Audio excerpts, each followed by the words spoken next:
पंकजा मुंडे यांचं मताधिक्य घटलेलं आहे। 3,500ची लीड आता पंकजा मुंडे यांचं राहिलेलं आहे। साताऱ्यामध्ये उदयनराजे यांचं मताधिक्य जे आहे ते वाढलेलं आहे। पंकजा मुंडे यांचं मताधिक्य घटलेलं आहे।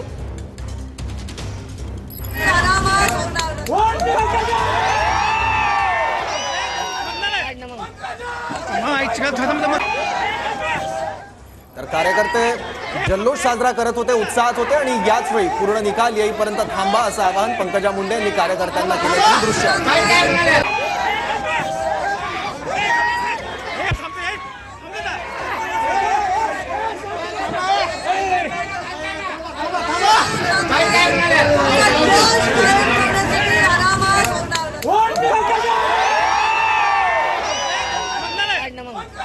तर काटेकी टक्कर सुरू आहे बीडमध्ये पंकजा मुंडे आणि बजरंग सोनवणे यांच्यामध्ये आणि त्यामुळे आता पंकजा मुंडे यांचं मताधिक्य घटलेलं आहे। त्यानंतर पंकजा मुंडे यांनी कार्यकर्त्यांना थोडंसं शांत राहा, निकाल येऊ द्या अशा सूचना केल्या आहेत। उत्साह दिसतोय कार्यकर्त्यांमध्ये।